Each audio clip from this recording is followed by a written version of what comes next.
You are now listening to the fastest show on iSports Radio. My name is Darryl Kinsey Jr. Welcoming you to the lap of the extra mile for today, October 24th, 2024. Unfortunately, the officiating can't find the line, and Joey Logano, though, finds his way to the Championship 4. To help me talk about that and a whole lot more are my co-hosts, Christopher Lehman, Michael Ward, Jenn B. Hello, everybody. Howdy, howdy. Hello. What's going on, people? You might be surprised. Michael actually has a camera finally, so now all four of us can actually be seen. We're going to pay some bills, then we're going to come back on the other side of this and get the show started. So sit tight and don't go anywhere. We'll be right back after this.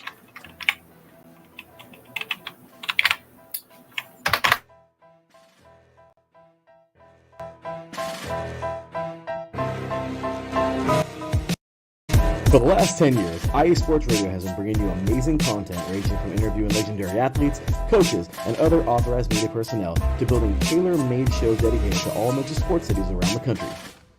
Make sure to follow us at iSports Radio on X, Instagram, Facebook, TikTok, and YouTube to keep up with the latest in sports and with all of our shows. Also, make sure to check out our daily updated website at iSportsRadio.com. At iSportsRadio.com, you can see our daily show schedule and check out all of our show pages with personal bios to learn a little bit more about each of our awesome hosts. In addition to our show pages, you can catch the iSports Radio blog, Hall of Fame, Fans of the Month page, and our merchandise shop, including t-shirts, tank tops, caps, long sleeves, hoodies, and more. For now over a decade here at iSports Radio, we've continued to be by the fans, for the fans, and we thank you all for your support and for making iSports Radio your direct feed for all that is sports.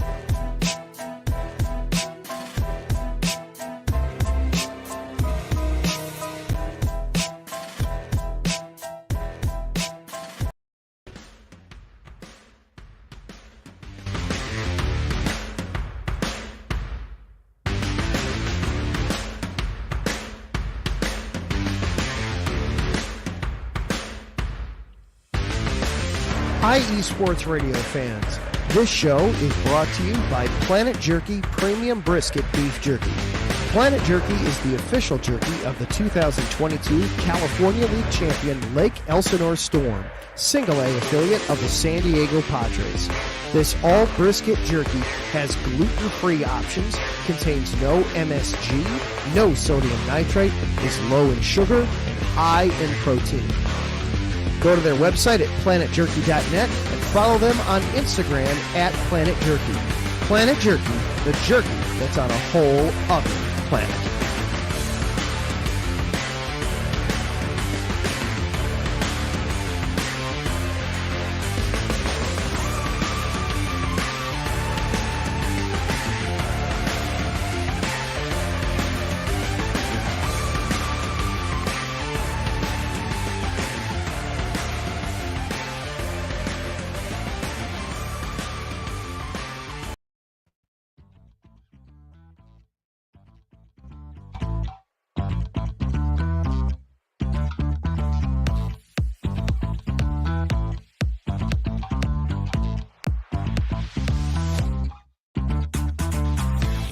Hey there, iEsports Radio fans. Be sure to check out our sponsor, Seal the Deal Wax Seals by Cecilia B.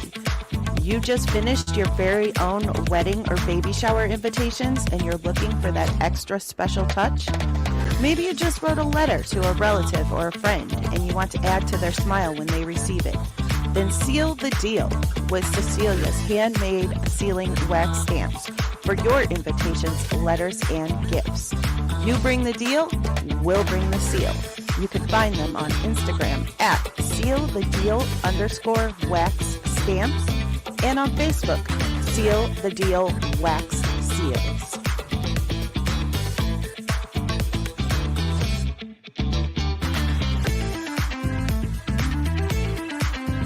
And we're back here in the Extra Mile on iSports Radio, your direct feed for all that is sports. The gang's all here.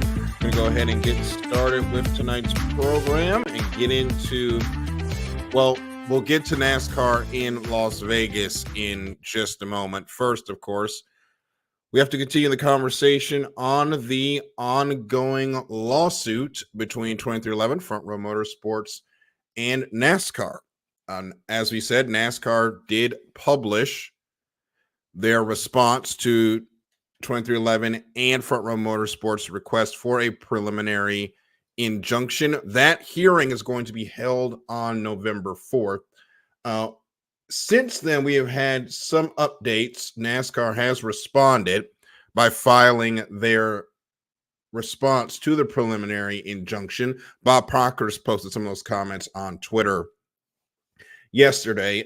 Some quick notes for that. Part of NASCAR's argument is that neither 2311 nor Front Row Motorsports has submitted a request yet for a charter transfer from Stewart-Haas Racing. That is about the third charter that 2311 is trying to obtain from Stewart-Haas Racing. Of course not. They're in the middle of suing about it.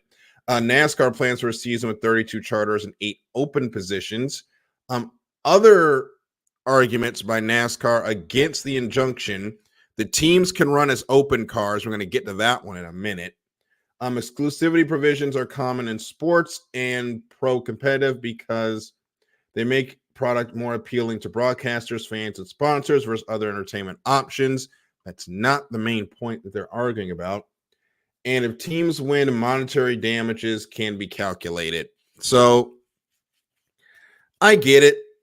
Obviously, before we get started here, we are not lawyers, and I don't think any of us went to law school. Do not take anything that we're going to say as legal advice. More than likely, the preliminary injunction is going to go through. That is standard practice in cases like this.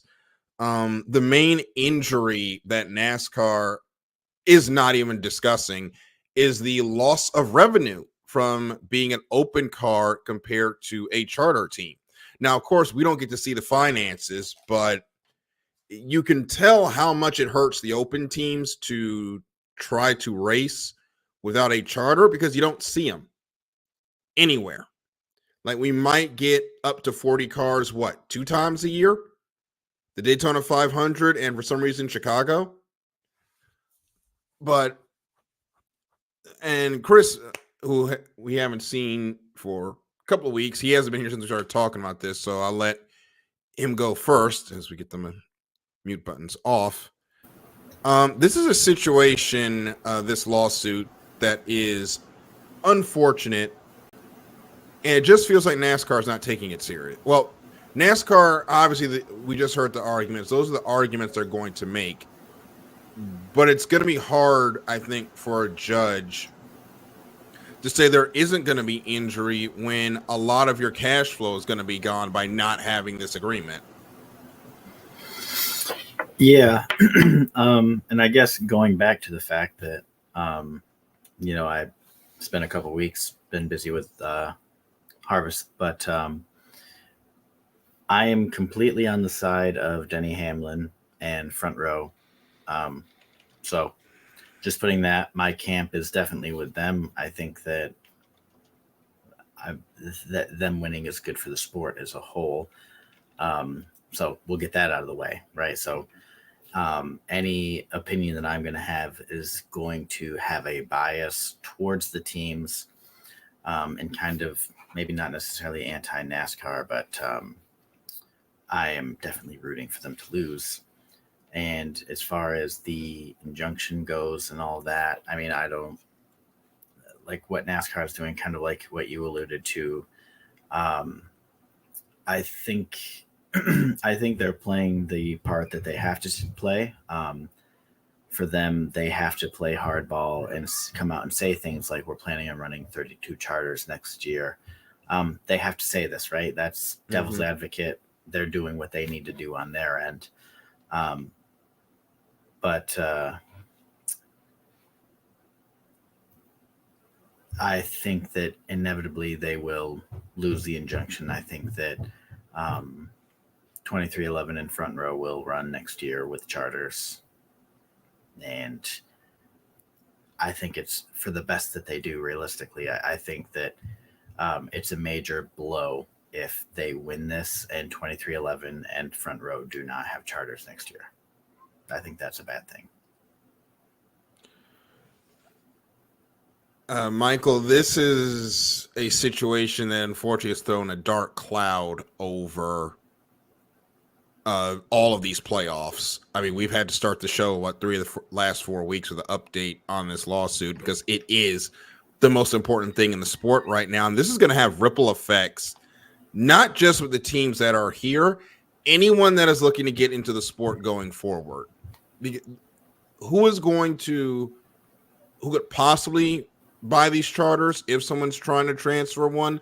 They're going to be watching how this goes. And not only that, let's say this does go to trial, a lot of dirty laundry about NASCAR is going to end up out there. Yeah, and I think it's just not just the teams or I think a lot of officials are looking at this. A lot of teams on the outside are looking at this. A lot of potential manufacturers are looking at this, and sponsors are looking at this. This could affect, the American motor racing world as we know it. And I think it's really unfortunate it had to come to this, but unfortunately, it's how the way the world works, and every team's just decided to speak out, and I'm glad they did. So we're just gonna have to wait and see, but it's very anxious times in the NASCAR world. And Jen, the main one, Michael there mentioned manufacturers. Honda at the beginning of the year was heavily implied of looking at getting into NASCAR going into 2025. And usually around the fall, this is where we would have heard something if they were planning, to get in for 2026. I forgot what year it was briefly. We haven't heard anything about that. And instead, this lawsuit has taken over. And we'll throw to Jen and then anyone can jump in after this.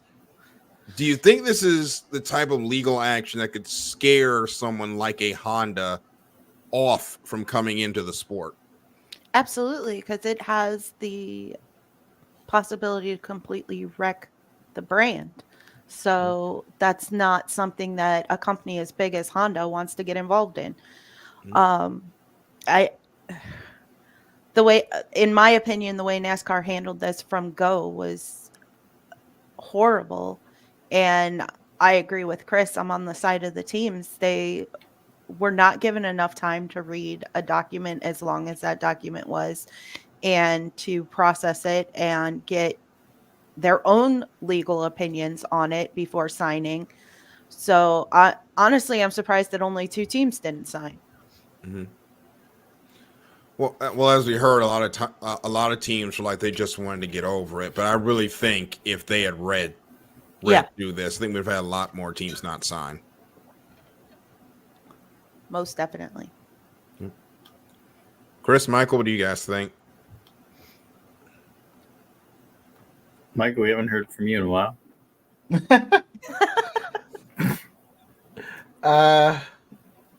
I think when it comes to why didn't teams sign, I think wasn't there like a thing where the teams where NASCAR was basically like say sign it or else or anything like that. I think that's one reason why a lot of teams didn't sign. Well, it was a whole thing of you sign in an hour or you lose the $40 million investment that you have. And then they extended to midnight after the teams complained. So you got a lot of folks that got forced into it. But if I'm looking at this from a Honda perspective, why would I want to sign on with a team and then they lose the golden ticket because NASCAR got an attitude? Yeah, and the charter system is let's face it. If Honda's going to get into NASCAR, it's not by making Honda Racing NASCAR team. No, they're going to get in with a whole other team who's looking to change manufacturers.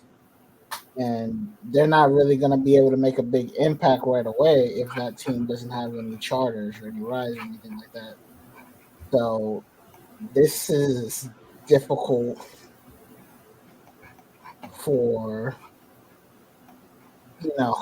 if like I said, if Honda wants to come in, they're not going to be able to because they're not going to be able to get a team or work with a team that has charters.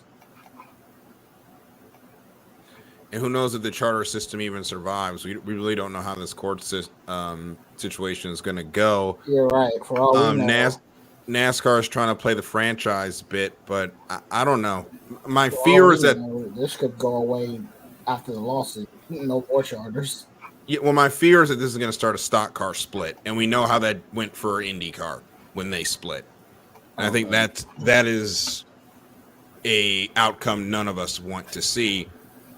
And as we get into now the more fun discussion, which is about the races that were, what a lot of people didn't want to see is Joey Logano in the championship 4, but the race comes down to a fuel mileage event.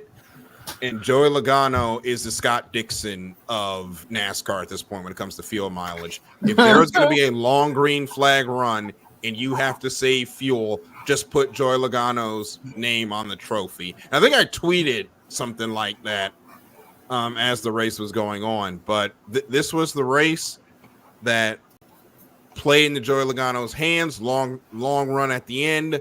Fuel strategy. Suarez tried to play upset, did not work. Christopher Bell, he made the pit stop, tried to catch back up, got caught up in traffic. Joey Logano wins. Let's go around the horn. We'll start with Michael this time. What'd you think? You know, it's kind of crazy how this man went from being eliminated to being back in the playoffs to winning this race to being in the Final Four. But does anybody else think that's crazy? I think that's kind of crazy. Sometimes you got to be lucky, and he was the ultimate lucky. Jen, this is Joey Logano got a second lease on life, and he is clearly taking full advantage. Yes. Yeah. It seemed like he was out of it there for the longest, and now here he is. So he came to play when it really mattered. Yeah, it just feels like it. And I said this when we started the round of 8, or when we started the round of 12, actually. And I'll throw it to Chris on this one. As long as Joey Logano is still in the playoffs, he has a chance to make the championship 4. If he's going to do one thing, he picked this up from Jimmy Johnson, he's going to turn it on when as closer we get to that pay window. And he's done it once again. Yeah, we say it a lot. You know, you can be down, but you're not out. And Joey Logano is definitely one of those guys that just kind of always is there at the end. You know, flipping it over to other sports, you know, it seemed like for a long time, you know, like Pittsburgh, anytime the Steelers were in the playoffs, they just somehow managed to the AFC Championship game. Jen is a fellow AFC Norther, knows that firsthand. You know, it seems like it is, you know, there's always these teams or people that can live up to the pressure, and they're always going to deliver as long as they have a chance. Anyone who's into golf, we're not talking about you, Rory McIlroy. But yeah, no, Joey's great at handling the pressure is what it comes down to. And even though he should not have been in contention for the championship at the expense of my happiness,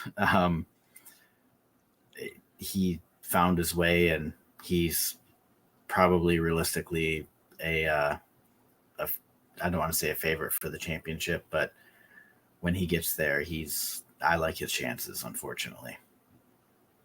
Yeah, and I have to say, Chris, I'm sorry that the Hendrick team decided now was the time to get cute with the weight on Alex Bowman's car. Yep.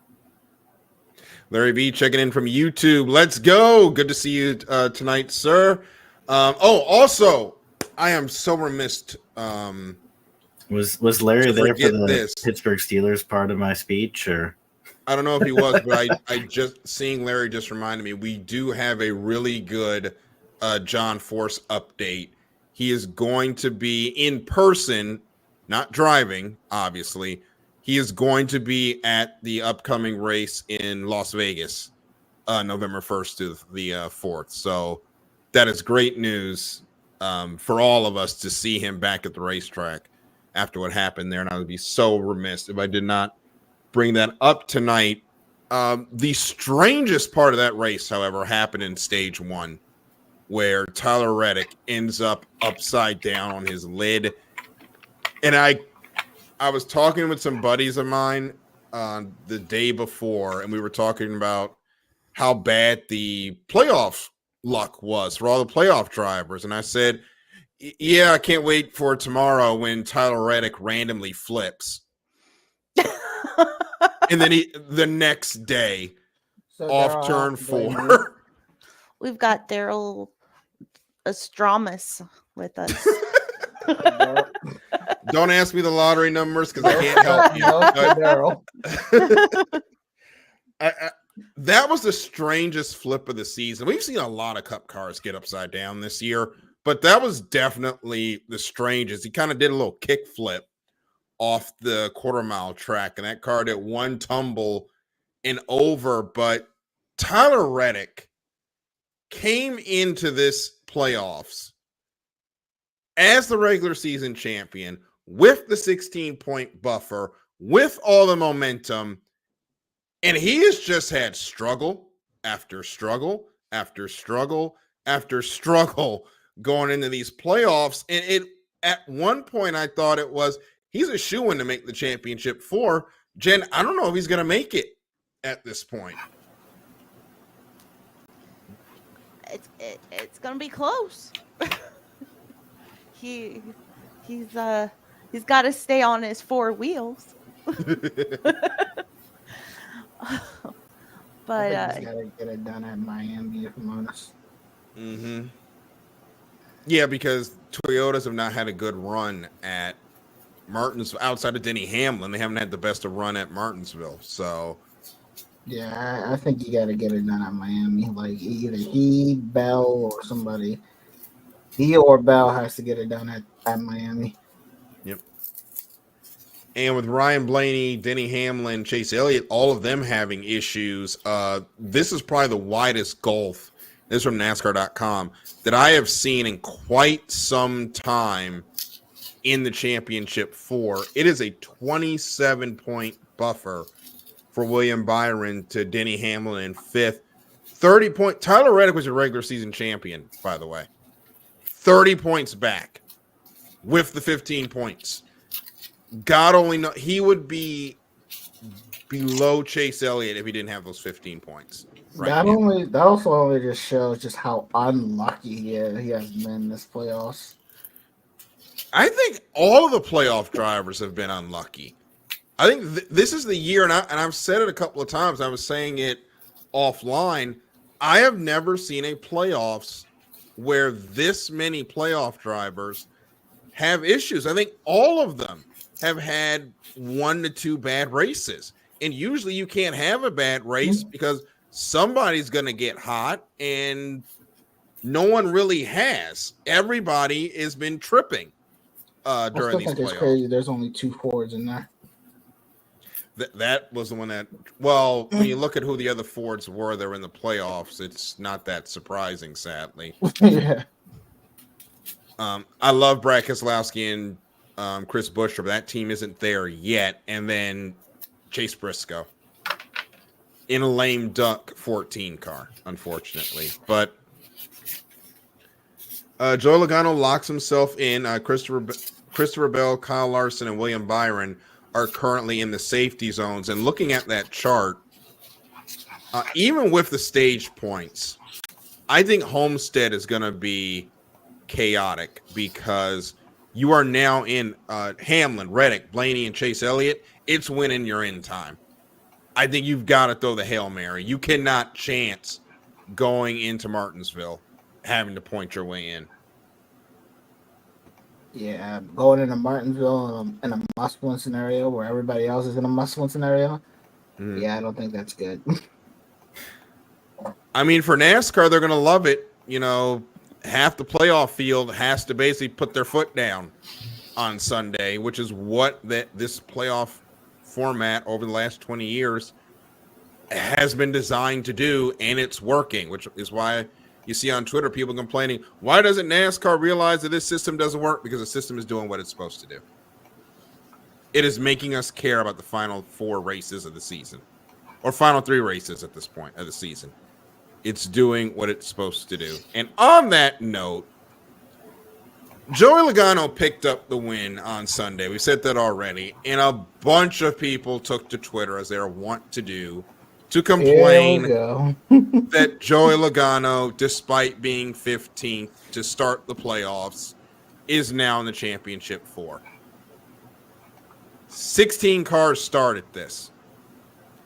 It is not his fault that Hendrick Motorsports didn't do what they were supposed to do with Alex Bowman's car, which was make sure it was legal. Minor details. So I think we've been having a lot of issues with teams doing illegal things. Yeah, and at the worst time as well. So it's not his fault that Daniel Suarez doesn't know how to save fuel like he can. It's also not his fault that Christopher Bell tried a pit stop strategy to run it out to the end, and it didn't work. At the end of the day, not 7 playoff drivers, but there were 3 or 4 playoff drivers left that could have tried the strategy that Joey Logano did. They didn't. He won. Christopher Bell got caught up in traffic. There's nothing he can do about it. And I don't like saying stuff like this because a lot of these people, it's just long-term complaining about the playoffs. Mm-hmm. You know you don't have to watch if you don't like it, right? Like I'll take you into my personal life. I'm a Washington Commanders fan. Mm-hmm. That is a complete sentence for what I'm talking about here.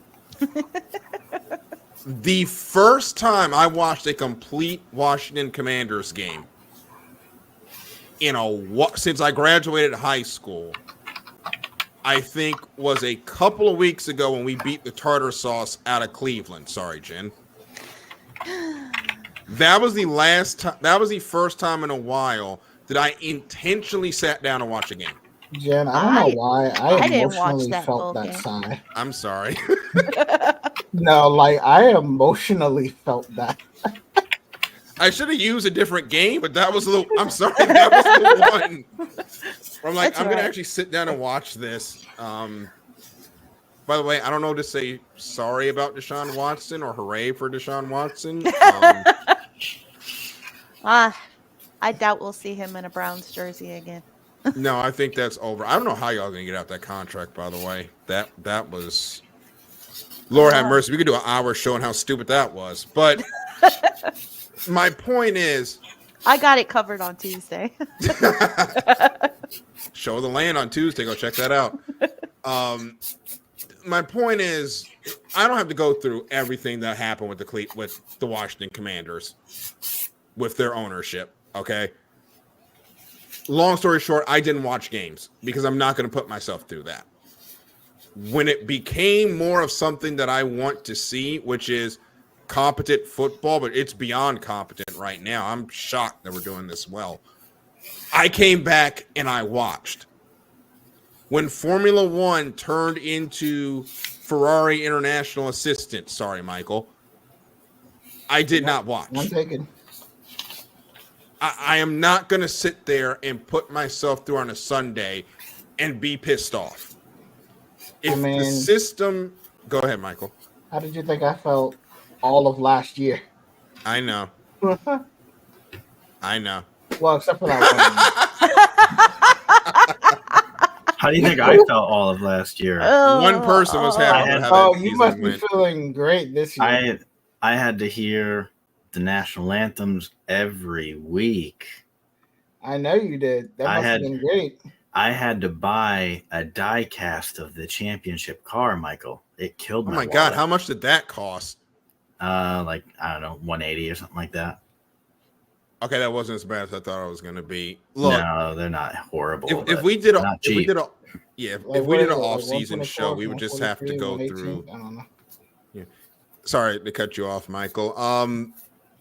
if we were going to do off-season shows, one of the shows would have to be on Formula One merchandise prices because, oh my God. Yeah, they're kind of nuts. Case in point with what I'm talking about, I'm not going to pay that price, so I'm not going to participate in buying Formula One merchandise. Like absolutely not. $180 for a shirt, you have lost your mind. $150 for a hat is you can. Yeah, but my point is, I'll show you something. Okay, my point is, while Chris goes to grab his merchandise, look at that giant flag right there. If it is if the NASCAR playoffs are upsetting you that much, please feel free not to tune in. It is not worth the heartburn for you to continue to sit here and watch the playoffs and complain about the playoffs, knowing NASCAR isn't going to change it because it's doing what NASCAR wants it to do. And I hate being the don't like it, don't watch guy, but don't watch. It's simple. It's very simple, but it's like you can't really tear yourself away from something you've been watching all your life, though. Oh, believe me, I know that one.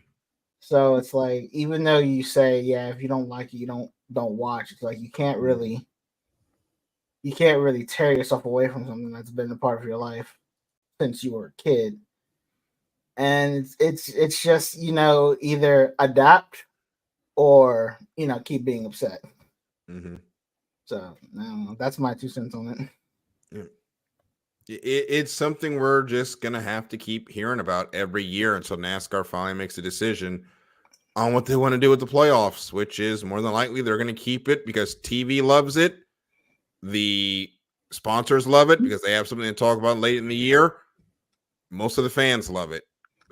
Or some of the fans also like it as well. So we're going to take a quick break. When we come back, we're going to see this special piece of merchandise that Chris has, and we're going to get into the United States Grand Prix and Haas. Don't look now; they're coming back to relevance. We'll talk about that on the other side of this break here on the Extra Mile on iSports Radio, your direct feed for all that is sports.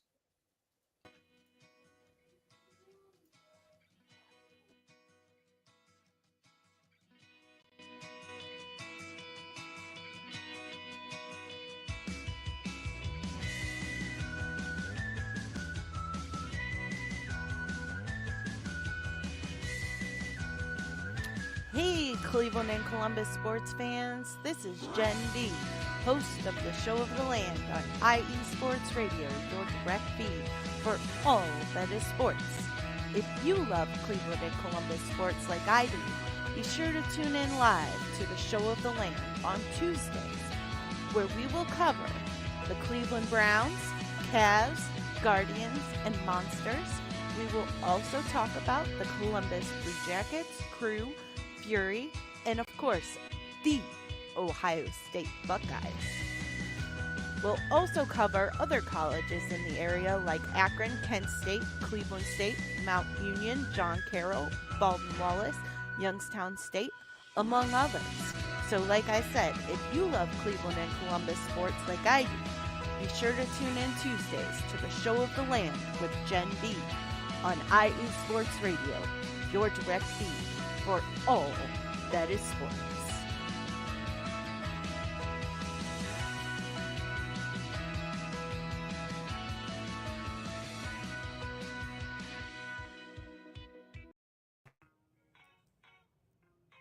Hey sports fans, are you in the market for Florida sports or just keeping up with the latest in the Panhandle? Palm Tree Sports is a dedicated audio hub to all things sports in the Sunshine State. We cover current events, big news, heavily favored opinions all across the NFL, NBA, MLB, and so much more.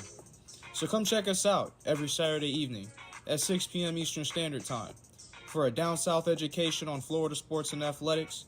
It's hosted by yours truly, Corey Pujols, and is powered by IE Sports Radio, your direct feed for all that is sports.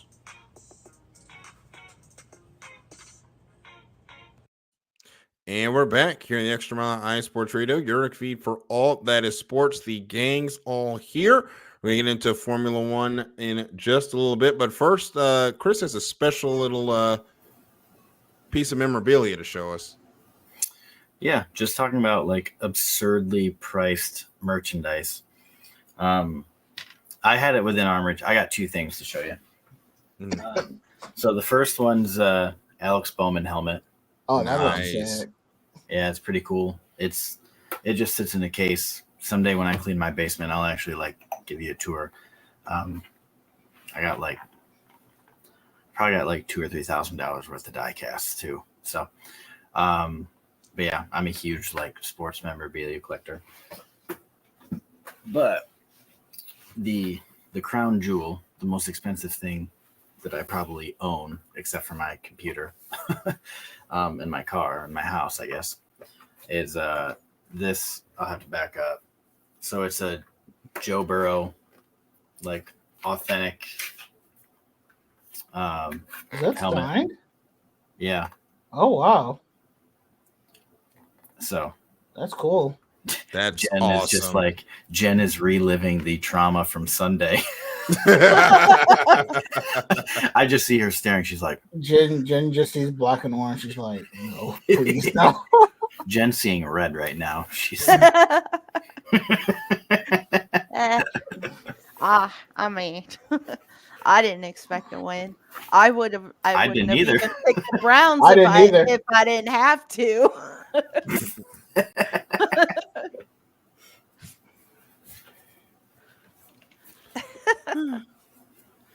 Oh gosh. back in the bag. It goes. Mhm. Let's go Yes, into I the am in a United. car, Larry. So let's go ahead and get into the U.S. Grand Prix. And before we get there, a shout out to Haas F1.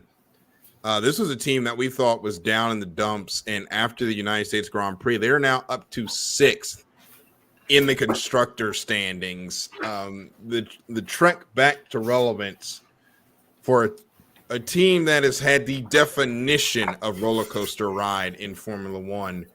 It's been exciting, but for the only American team right now, nice to see them up in getting closer to the top half of the Formula One constructor standings. I don't think there's enough time for them to catch Haas. I mean, not to catch Haas, sorry, to catch Aston Martin for 5th, but still a good year for a team that not a lot was expected of them coming into the season. Yeah, going into next year with the Toyota partnership, they might be a factor for Aston, although maybe not for long because in a couple years, Newey might start making the cars. So, it'll be nice to see them come close. Yeah, and Fernando Alonso is going to try to pull a LeBron James and race till he's dang near 50, and then the boss's son is just going to be the boss's son. So I was going to say, Newey can design a car, but it does take somebody with a halfway decent IQ to drive it. Yeah. So as long as Stroll is in one of those cars, Stroll's got a few podiums. Yeah, but he doesn't have the consistent. We know he doesn't have the consistency at this point. No. He is what he is, and it'd be what it be. He's going to stay there because bribe him to drive the WEC team. Maybe. Here's what I'll say: he's the Brawny of Formula One right now. Mm-hmm. Except obviously Lawrence is not like the greatest of all time, but he's basically in the Brawny situation where he got somewhere largely because his dad's got money and his dad's got influence, got a spot that he probably shouldn't have, and now he's in a sink or swim situation. Obviously, the time is still out there for Brawny, but I think for Lance, I think he would have been gone years ago, to be honest. We're really putting Jen through the ringer today. All right. What is Jenn a Lance Stroll fan? It's the season. No, she's a Tis Cleveland. the season. Cleveland Browns, and LeBron used to be from Cleveland. It's unfortunate. Yeah. Jen, unfortunately, is catching the strays today. He gave us a championship. That's all that mattered. Yes. Then he rolled out. Hey, blame the ownership for that. But Yeah. Larry is once again celebrating because Ferrari absolutely dominated this race. Charles Leclerc, Carlos Sainz, first and second on the day. Max Verstappen, Lando Norris, third and fourth. Of course, there was controversy because it's Formula One and it's late in the season and their officiating sucks.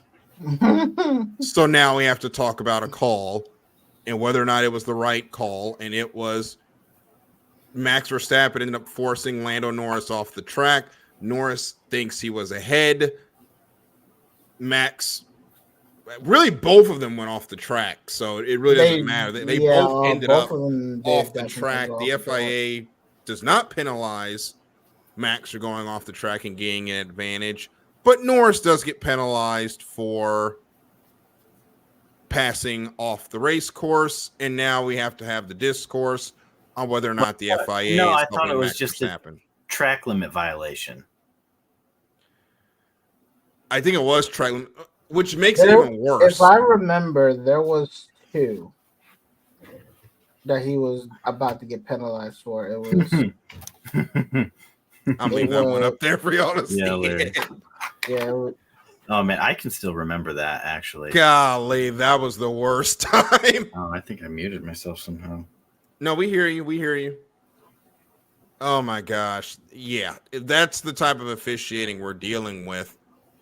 My thing is, that makes it worse because if you're going to ding Norris for leaving the racing surface on a track limits violation, how does Max not get the same violation? They went off in the same corner. They were literally next to each other. Like, well, I don't know. I think it's because Lando went off track with Max and gained a position. Like, you're not supposed to do that. You got to give the spot back. There was actually a rule where if both drivers are off the track, then that's fine. But they took that out. it just goes back to the fact that I believe Chris is cannot help itself. The officials cannot help themselves from getting in the middle and ruining a championship battle. Because now we have officiating. If I was the official there, I would just say it's a racing game. Larry is having way too much fun with dunking on officiating right now.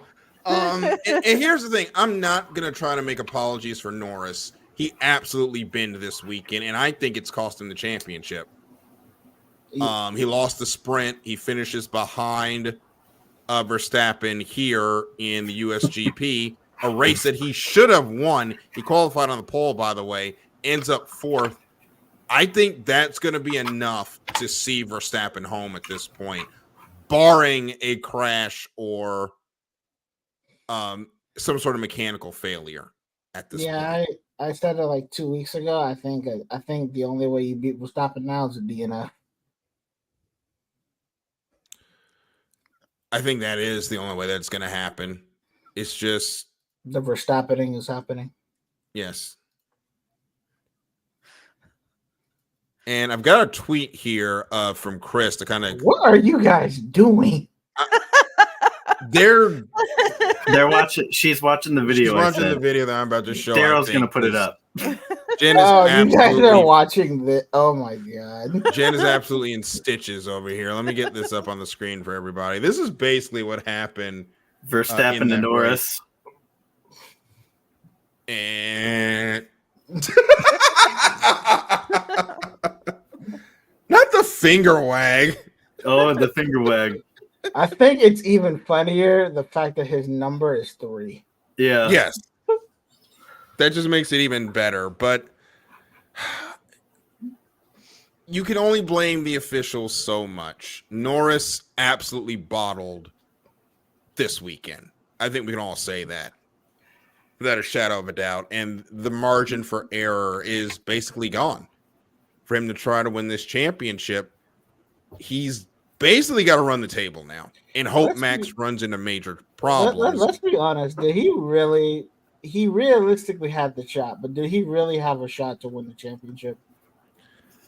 I think he did, but as I said, they couldn't. He had to be pitch perfect, and I think with how badly that Red Bull car was falling apart, which it's back, but it's not to where it was at the start of the season, where Max was winning everything. But I think he was still there for it. I think there was all to play for, and then you got to the USGP, and he just fell apart. But then Helmut played the mind games, and Chris, I'll bring this to you, which I kind of agree with, even though I'm really tired of hearing this man's mouth. If Lewis Hamilton was driving that McLaren, this would be a completely different story right now. Yeah. I really think Lewis would be halfway to his 8th championship, because you put Lewis in that car, he wins all the races. Yep. The mind games are just they're getting to him too. Yeah. Like how Max says, like, oh, Oscar's closer to Lando than Lando is to me, so I don't know why Oscar's playing second fiddle. Just subtle stuff like that. Like Red Bull have a slower car, but my God, they are winning the mental game. Like McLaren, like Lando is making these mental mistakes that he just can't make. And I actually saw a quote from him earlier today on Twitter, but of course I can't find it now, where basically Lando just says, like, Max has had these high pressure situations longer, like kind of going back to 2021, where this is really Lando's first time with this type of pressure. So he's making mistakes the same way that Max did. And just Lando says, like, I've got to be better at the mental game, which I'm not winning at right now. So we'll see if he can pull it together. But the championship race is far from over, in my opinion, though. And honestly, the better Ferrari does, the better. Like, I'm fine with Ferrari taking first and second the rest of the season, to be honest with you. But the less points, the lower down, the less points are available. So I'm Forza Ferrari all day the rest of this season. Ferrari's really going to be your best friends going into the end of the season. I would say it was going to be Mercedes, but I'm just going to bring it to the group. What the heck was that this weekend? So it all started from practice, right? They've been having issues in that sector and the S's all practice weekend. We already saw George go off in qualifying in the same place. Mm-hmm. And then Lewis went off in the same place. What makes it even interesting is that according to Alda's YouTube channel, they brought upgrades. They didn't work. So what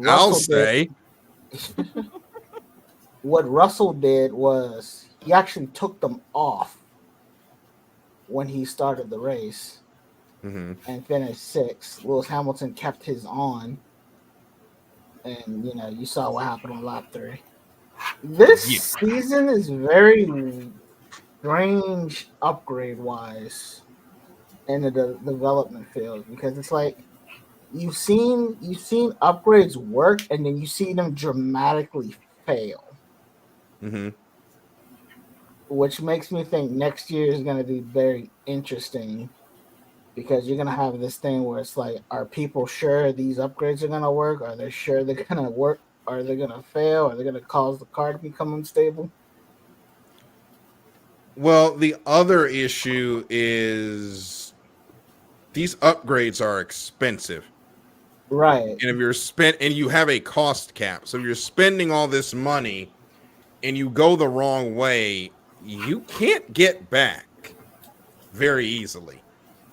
So you've got to find a way, if you're going to spend this money to put these upgrades on your car, they better work or you're screwed. Yeah. And I think, what's happening with Mercedes today. Matter of fact, Ferrari brought no upgrades and won the race. So that just tells you the upgrade sort of development side of Formula One this season has been very strange.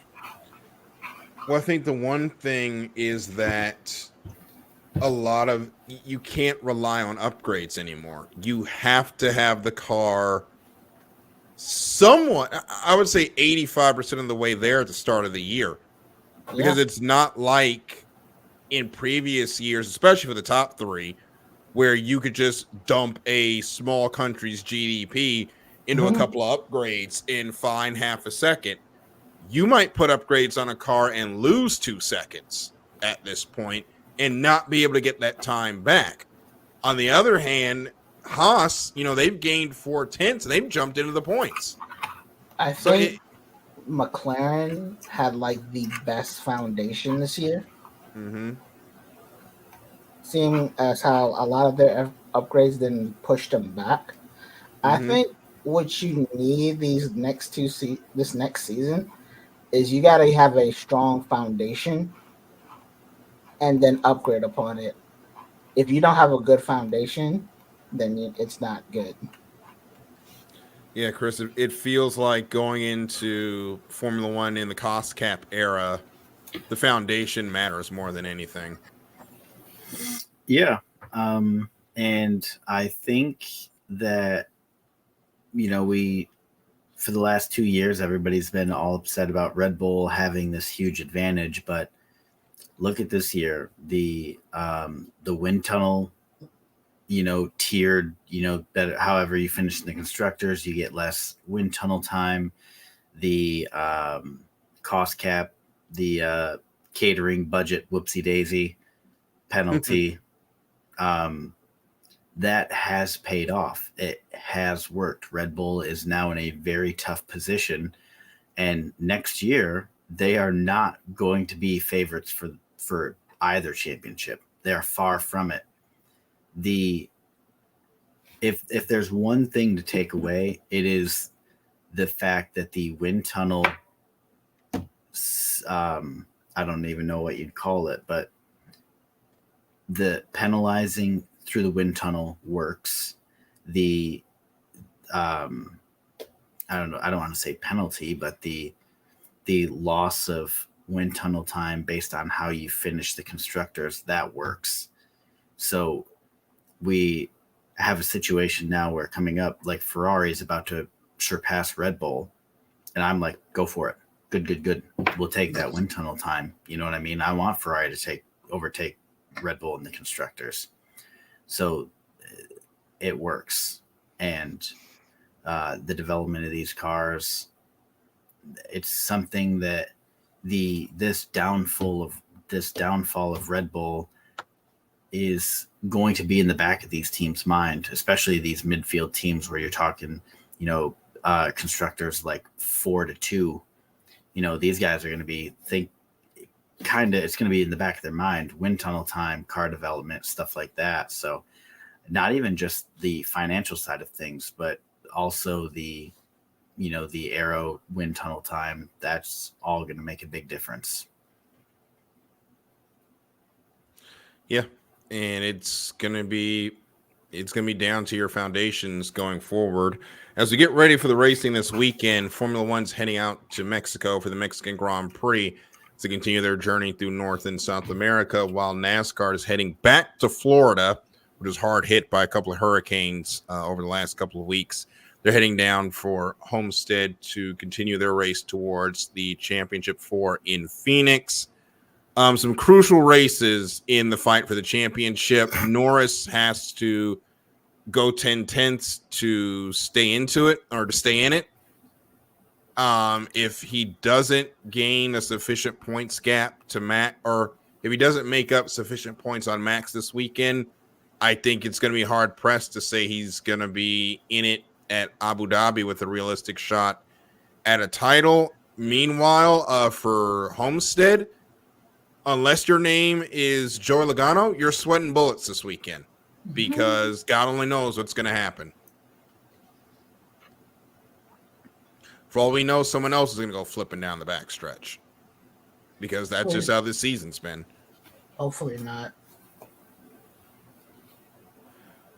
We shall see.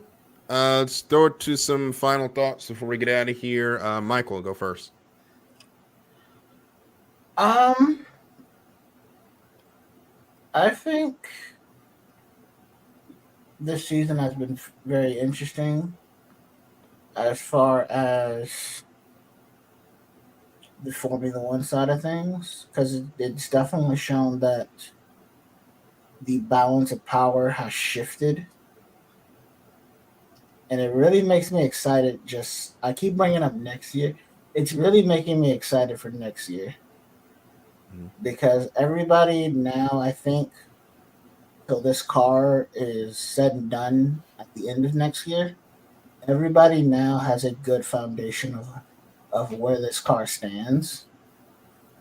And I really think next year is going to be intense.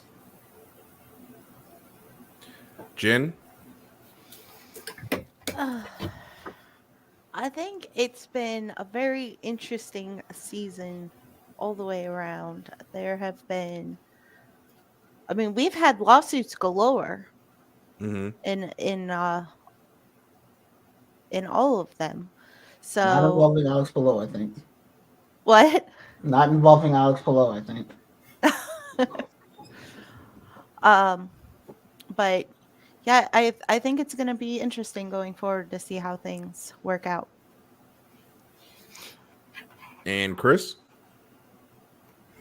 Just responding to Larry, it would be Chase Elliott giving Kyle Busch the bird at Bristol. Yeah.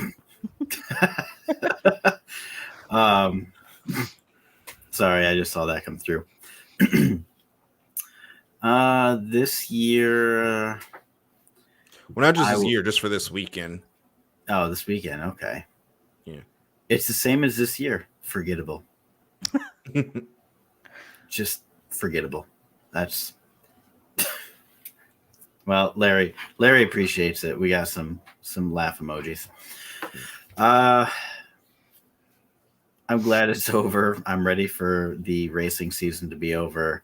Alex Bowman's out, so I really kind of checked out on NASCAR because it wasn't Alex's fault. It was the team's fault. They kind of let us down, and that's kind of deflating. And I'm ready for the nervousness of the Formula One season to be over. And I'm ready for the Bengals season to be over because this has been a kind of shitty year too. It has been rough, but I will say this weekend, I think we will see, at least for Formula One, we're going to know by the end of Sunday where this championship is going to swing towards.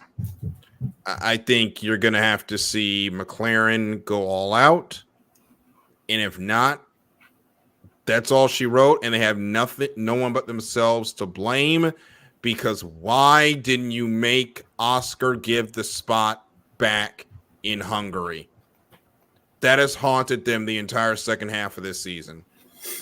On the NASCAR side of things, it is unfortunate that the playoffs have been overshadowed, and really this whole season has been overshadowed by the charter system and whether or not we have the leadership to lead the sport forward.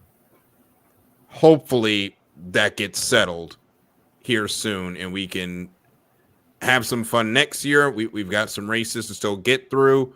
Hopefully someone will do something crazy to take us off thinking about the unfortunate conversation in the garage. But hey, we're about at that limit. Thank you so much for listening to this episode of The Extra Mile. We'll be back next week, 8 p.m. on Thursday. It will be, actually, that's Halloween night, so we will have to figure out what we're going to do there. But those of us not going out to get candy, have fun. We'll see you next week, and we will be here, and we will see you at the next green flag. Good night, everybody.